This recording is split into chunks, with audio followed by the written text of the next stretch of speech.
Floripa em Foco do Sintesp nesta semana com o atual presidente do Sindicato dos Trabalhadores no Serviço Público no Estado de Santa Catarina, o Antônio Lins. Bem-vindo, Antônio. Tranquilo? Boa tarde, bom dia, né? Ainda não almoçamos, tranquilo, graças a Deus. Estamos aqui mais uma vez para trazer as informações aí para os servidores públicos, né? Do mundo do trabalho vista na ótica dos servidores públicos. Né? E tem coisa para se falar.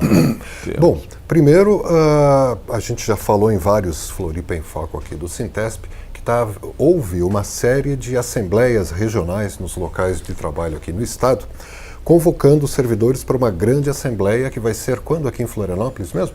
Na verdade, em Florianópolis, a assembleia vai ocorrer no dia 13 de setembro próximo agora, com o fechamento, né, Silvio, de todo o estado. Nós fizemos várias assembleias regionais no estado para tentar contemplar todos os nossos servidores.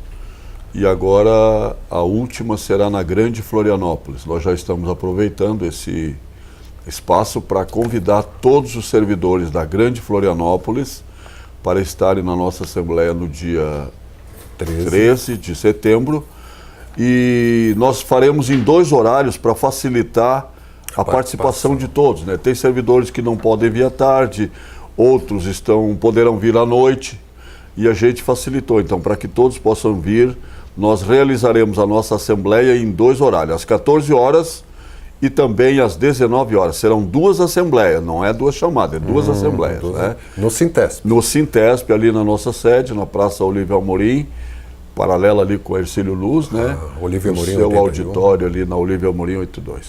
E é uma assembleia regional ou é o fechamento de uma assembleia estadual? Na verdade, o estatuto, o artigo do estatuto que regulamenta a tirada de delegados para o Congresso, ele diz que a assembleia, os delegados deverão ser tirados em assembleias regional por local de trabalho, aberta a todos os servidores. Quer dizer, nesse item, nesse quesito, então ela é aberta a todos os servidores. Se tiver servidores de algumas outras regiões, poderão participar. Mas ela é específica, ela não é exclusiva, mas é específica para os servidores da Grande Florianópolis. E não vai haver uma assembleia regional estadual? Ela já houve as regionais, né? Desculpa, uma assembleia estadual que unifique todos, já houve? Isso. A intenção nossa realmente foi fazer regional para poder contemplar o maior número. Numa estadual a gente não teria o alcance que nós tivemos. Tivemos assembleia com uma participação muito boa. A última, inclusive em Lages, teve a participação de sua terra, né? Em torno de 60 servidores na minha terra. É porque você consegue arrebanhar bastante gente. Nós temos bastante conhecido lá, obviamente pelo nosso trabalho lá, né? E também o Josias faz um trabalho bom lá, conseguiu reunir um número expressivo de servidores. E nós tivemos também em Tubarão uma assembleia com em torno de 60 servidores também. Tivemos uma assembleia em Canoinhas muito boa também, né, com aproximadamente 40 servidores. Então, somada, né, uma assembleia também em Joaçaba, temos que registrar, tinha também um número significativo de servidores. Somando dá um bom número. Então, somada dá um bom número. Esperamos que aqui na capital a gente consiga aí pelo menos uns 100 servidores nos 2 horários, para a gente, assim, de uma forma bem democrática, fazer a eleição dos nossos delegados, que participarão do nosso congresso, que é muito importante, em novembro agora, lá no Morro das Pedras, nos dias 22, 23 e 24. Isso. É importante porque este congresso, ele traz, além do nosso plano de lutas, né, nós teremos também nome renomado internacionalmente, que farão parte dos nossos convidados, a Maria Lúcia Fatorelli. Da Auditoria Cidadã da Dívida. Auditoria Cidadã da Dívida. Ela é uma economista de renome internacional. Fez a auditoria da dívida no Equador, né? Baixando para 30%. Do que era a dívida. Uma auditoria reduziu 70%. Isto é um fato bastante considerável. Ela também foi convidada, se não me falha a memória, para Grécia. Né? Ela esteve na Grécia, quando da crise na Grécia. E ela estará conosco ali no Sintesp, privilegiando todos os nossos delegados e convidados, né? Para trazer informes, inclusive, de como está, né, esse trabalho no Brasil auditoria da dívida pública, que segundo ela é uma dívida... que já foi paga várias vezes. É uma dívida que a gente conseguiria reduzir talvez aí uns 70%, 80% dela. Uau! Deve ter muita força política que não quer que seja feita. Com certeza. Deve ter muita gente mamando ali nessa com dívida. certeza. Os grandes grupos empresariais, capitalistas, e especialmente os banqueiros, né, os imperialistas que vivem às custas do suor do povo brasileiro, tirando aproximadamente 40 e poucos % aí do nosso orçamento anual. Isso é um mundo de dinheiro, é um absurdo. Né? Abrindo um parênteses aqui, Antônio, eu lembrei de, casualmente eu vi en passant num telejornal, eu acho que foi na Globo até, que eles estavam dizendo aonde é gasto o dinheiro público, né? Na Previdência, 40%, no transporte, não sei mais quanto. Só que eles não falaram que metade do que o Brasil arrecada vai para pagar juro da dívida. Exatamente, eles não citam, porque é a parte que a população não conhece, né, Silvio? É a parte que não há interesse de divulgar, porque tem muitos interesses espúrios por fora, né? O grande empresariado, os grandes políticos brasileiros, né? Infelizmente... devem estar, de alguma forma, se beneficiando. São os que se beneficiam desse pagamento, né? Do suor do povo brasileiro, né? Você fica triste quando tu ouve o anúncio do salário mínimo, ele fala assim, deflação. É um absurdo, né? Deflação no salário mínimo, nas pessoas de baixa renda, quem ganha menos de R$1.000 por mês, né? Teve uma deflação e, enquanto isso, o judiciário... Em contrapartida, o judiciário teve uma inflação de 16,38%. Os altos salários, quem ganha mais, né? E o pior disto é que não é o judiciário em Brasília, não é o Supremo, né? O efeito cascata traz para todos os estados. Em Santa Catarina vai aumentar 16,38% o teto. O piso continua 820, né? Mas o teto vai ter esses 16, quase 17% de aumento. E quem ganha o teto? É a alta cúpula, né? Dos poderes, do governo. A maioria não... A base, você mesmo presenciou, e a sociedade também, teve o 13º parcelado, 50% parcelado em 2 vezes. É um governo que não é sério, né? Não deu a reposição salarial dos servidores públicos estaduais, né? Não tem nem argumento para alegar, porque quando diz que não tem dinheiro, ele se contradiz, porque para outros serviços de interesse do governo tem dinheiro, né? A ponte, que continua ali comendo 311 milhões, né? E que não se vê uma boa vontade em terminar, inclusive, né, a obra. Tem que lembrar a sociedade, né? A ponte foi contratada por 228 milhões. Contrato sem licitação, contrato no mínimo suspeito, envolvimento dos poderes, liberaram, né, o contrato sem licitação, 328. Agora já está em... 228, né, corrigindo. Agora já está em 311, quase 100 milhões a mais do contrato inicial, que foi feito no final de 2015. E o prazo não tem prazo mais para terminar. E ainda acredita-se, e eu sou do DEINFRA, a gente acompanha um pouco, quem está fazendo a fiscalização é o DEINFRA, acredita-se que a morosidade para a continuidade dos trabalhos é por conta de mais aditivos. Para pedir mais dinheiro, quer dizer, é um saco sem fundo, né, Silvio? E o povo que está nos ouvindo, não há como você validar um comportamento desse do governo. Inclusive o judiciário, né, o sistema prisional está interditado, são mais de 90% dos nossos presídios. Você vê Joinville, é constante, né? Aquela situação caótica ali do presídio, invasão e rebeldia. Superlotação. Você tem 90% do sistema prisional interditado. Superlotação, não tem local para colocar mais preso e aumentando o número de delinquentes por dia por conta dessa política social miserável, exclusiva, que exclui, né, o trabalhador, exclui o pobre, exclui a pessoa que tem direito, porque quem contribui para esse Estado, para esse país, são os pobres, são os trabalhadores que contribuem. As altas fortunas, os grandes, tanto é que já ganham subsídio, né? Subsídio não tem imposto. Eu pago 27,5% na minha folha de pagamento. né? E as grandes fortunas ninguém paga. As grandes fortunas ninguém paga. Quem paga imposto nesse país é pobre, é trabalhador. E para ele não tem nada de retorno. O Estado tem o dever, a obrigação de devolver minimamente saúde, educação, segurança, minimamente. E não tem isso. Aí o governo decreta o estado de emergência nos nossos presídios para poder investir 50 milhões sem licitação para fazer aumentos ridículos, né, para poder arrumar mais uma vagazinha. Quer dizer, isso é uma vergonha. Uma hora tem dinheiro, uma hora não tem. Uma hora tem, para umas coisas tem, para outras não tem. A prioridade do povo não tem dinheiro, né? Mas a garantia da popularidade deles, ou seja, da estabilidade deles, isto tem que ter dinheiro. E depois o que irrita é que os mesmos voltam pedindo voto, dizendo que vão resolver os problemas que eles criam. Que a segurança é prioridade. Segurança é prioridade e educação. Tu viu agora o anúncio do IDEB ontem, né? O Estado, o país não alcançou o mínimo de qualidade da educação nos últimos 2 anos. O país, nenhum Estado brasileiro atingiu a meta de qualidade. Nenhum Estado brasileiro. Por conta do quê? Por conta das medidas que eles adotaram, que os políticos, a PEC 95, por exemplo, congelou o investimento na educação, é consequência. Agora tu ouve os caras na televisão pedindo voto e dizendo que vão melhorar a educação. Quer dizer, dá para acreditar, no mínimo é propaganda enganosa, isso é crime.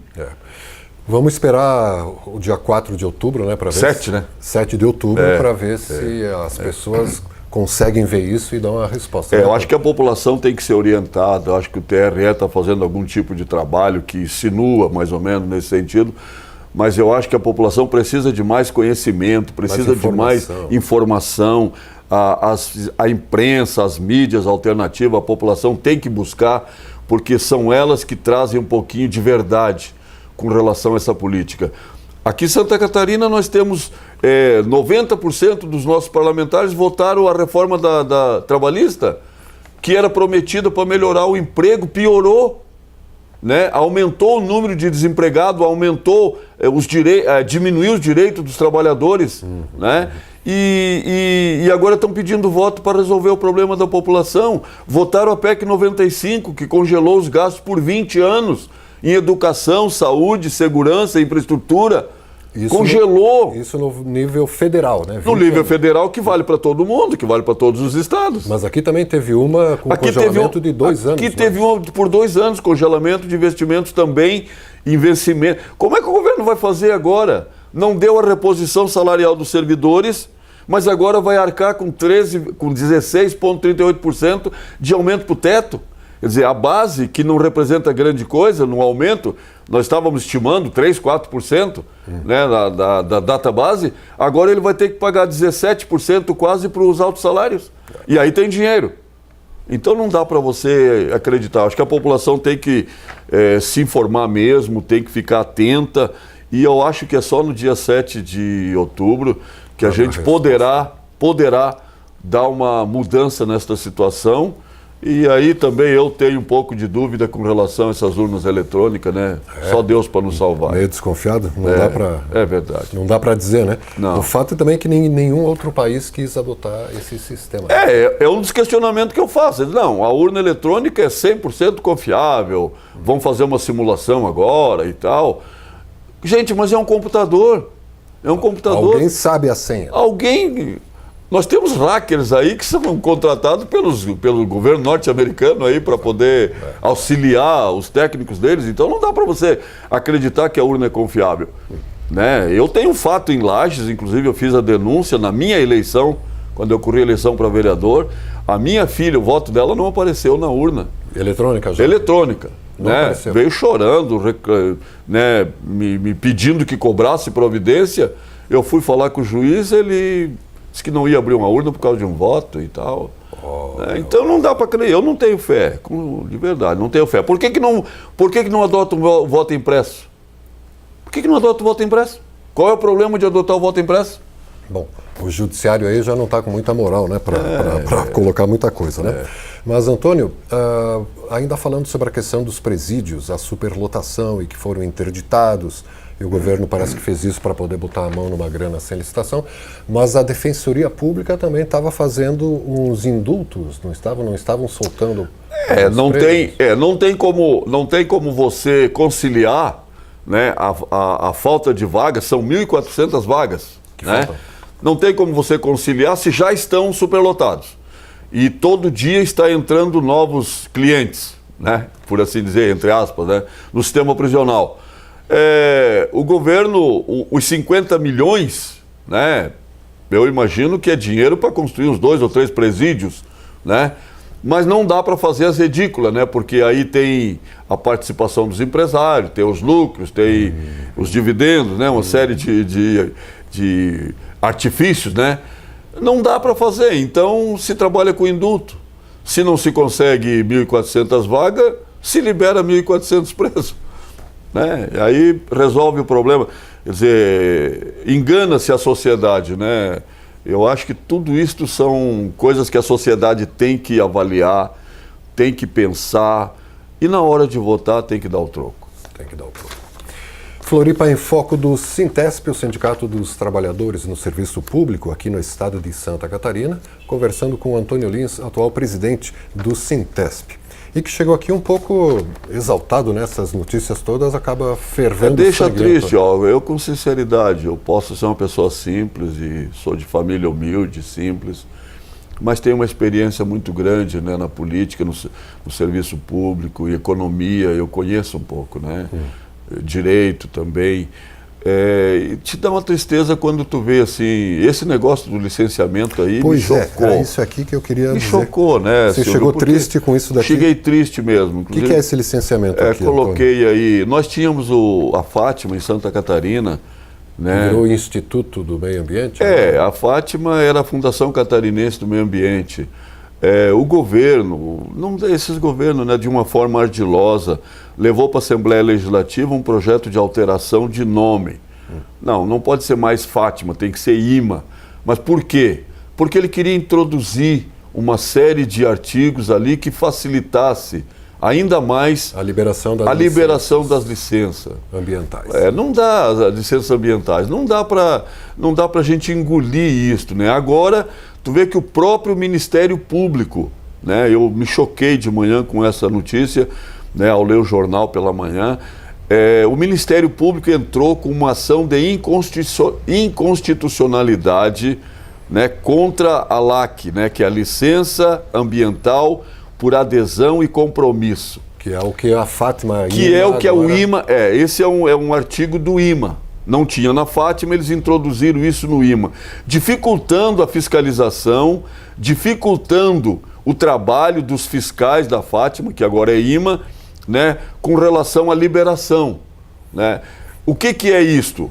E aí, olha o Estado, aí embaixo o Estado, nesta ação, né, contra a LAC, a Procuradoria-Geral do Estado, apadrinhado pelo presidente da Assembleia Legislativa, o seu Silvio Drevec, né, pedem, olha o que eles pedem,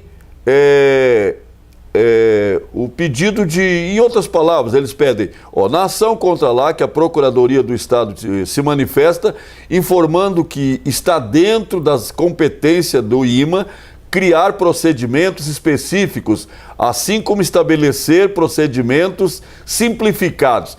O que é esse procedimento simplificado, gente? Para emitir licença ambiental? O ambiente, nós já temos um ambiente super degradado. Nós já temos problema nas praias, nós já temos problemas nos esgotos, no saneamento básico, nós temos pessoas morando sobre esgotos, né? E aí tu acredita que um empresário, em favor da sua obra, do seu lucro, ele vai olhar para o meio ambiente, ele vai tratar o meio ambiente com qualidade?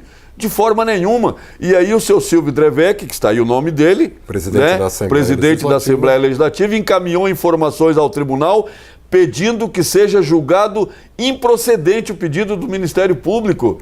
Quer dizer, é contra a sociedade, é contra a preservação do meio ambiente, é contra a estabilidade do Estado, da flora, da fauna. Né? A sustentabilidade. A sustentabilidade do Estado e do país. Inclusive contrariando determinação do Instituto do IBAMA. Né?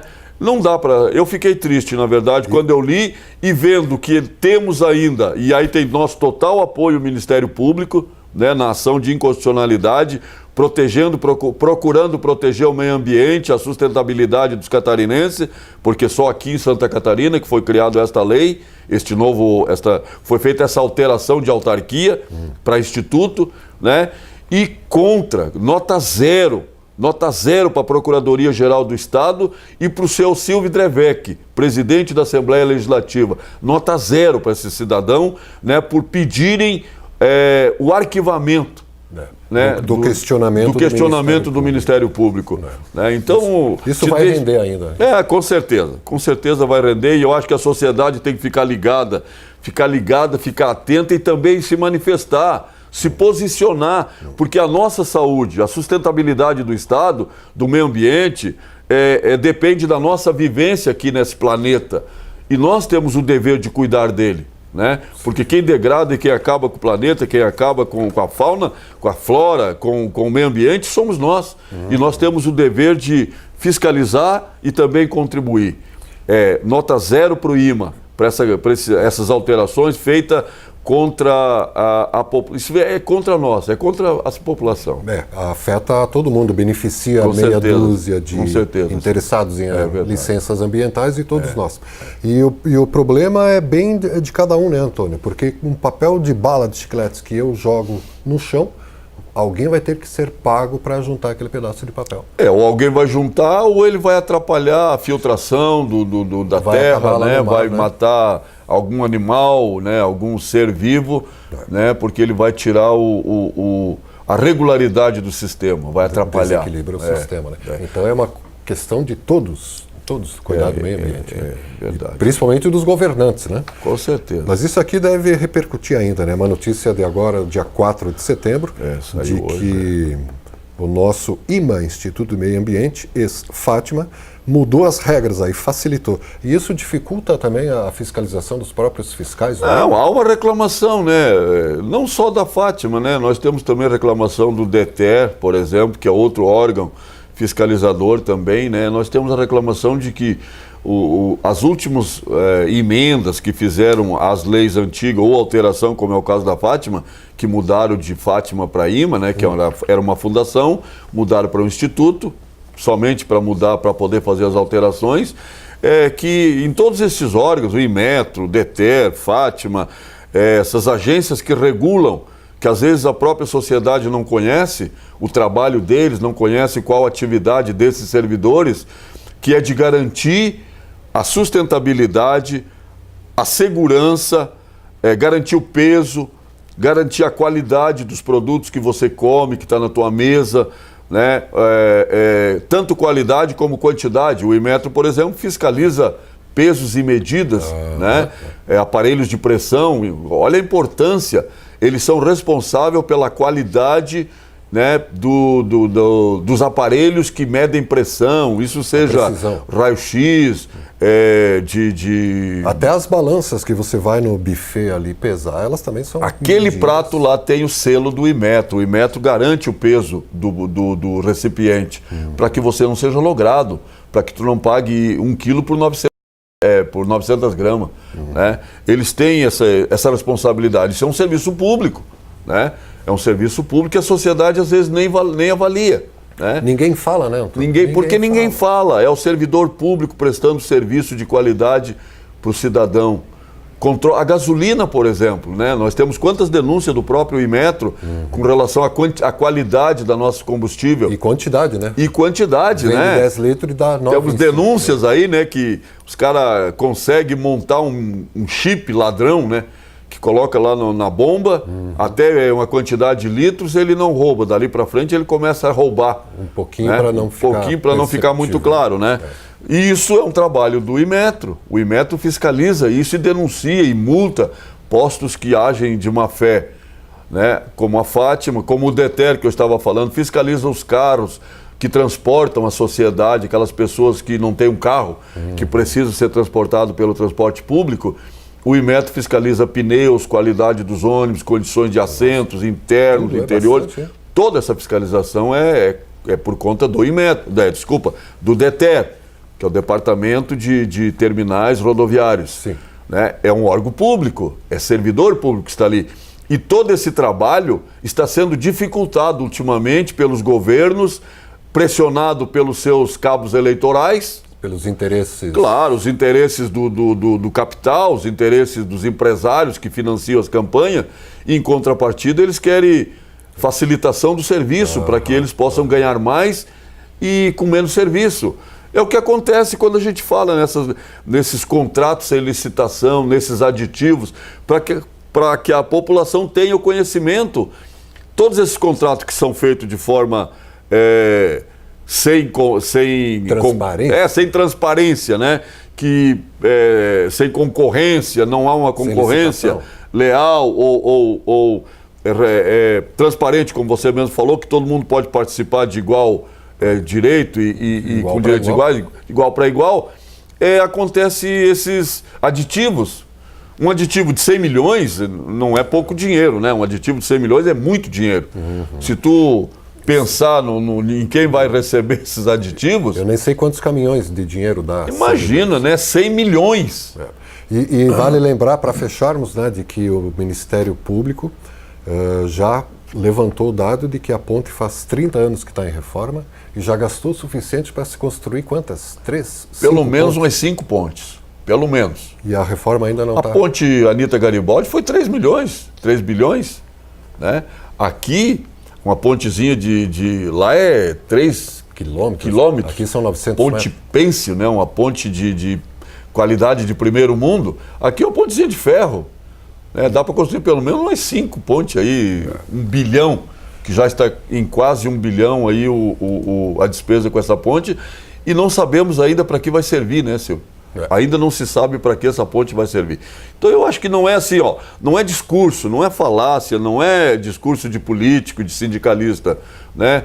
Isso é a vontade do povo, eu acho. Nós representamos aqui a vontade, né, do povo de fazer essas denúncias e não tem talvez um microfone, canal, não tem um canal, não tem um espaço. E nós procuramos usar esse espaço com muita legitimidade para poder trazer a ânsia do povo catarinense, né? E também cobrar do governo serviço de qualidade para a população, que é quem paga tanto os salários dos governos, dos gestores, como dos servidores para prestar um serviço de qualidade. E por parte dos servidores, sem demagogia nenhuma. Eu quero dizer aqui que a qualidade por parte do servidor ela é excelente. Tem servidor que trabalha de forma graciosa para poder atender o cidadão. Nós temos provas disso. Comprometimento. Comprometimento mesmo. Né? Porque se for depender dos nossos governantes, né? Dia 7 de outubro está próximo, né? Antônio Lins, presidente do Sintesp, o Sindicato dos Trabalhadores no Serviço Público no estado de Santa Catarina, aqui no Floripa em Foco do Sintesp, que depois de rodar aqui nas terças-feiras, 2h30, no canal 4 da NET de Florianópolis, fica depositado no sintesp.org.br para você assistir de acordo com a sua disponibilidade. Uma boa semana, Antônio, e até a próxima terça, 2h30 aqui. Se Deus quiser, né, uma boa semana para vocês também, de trabalho, né, estamos praticamente iniciando a semana.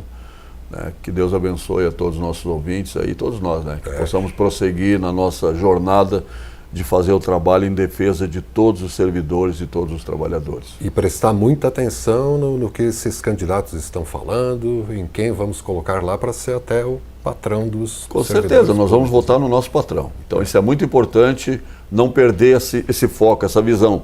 Nós vamos votar no nosso patrão, naquele que vai gerir os recursos que nós colocamos das mãos deles.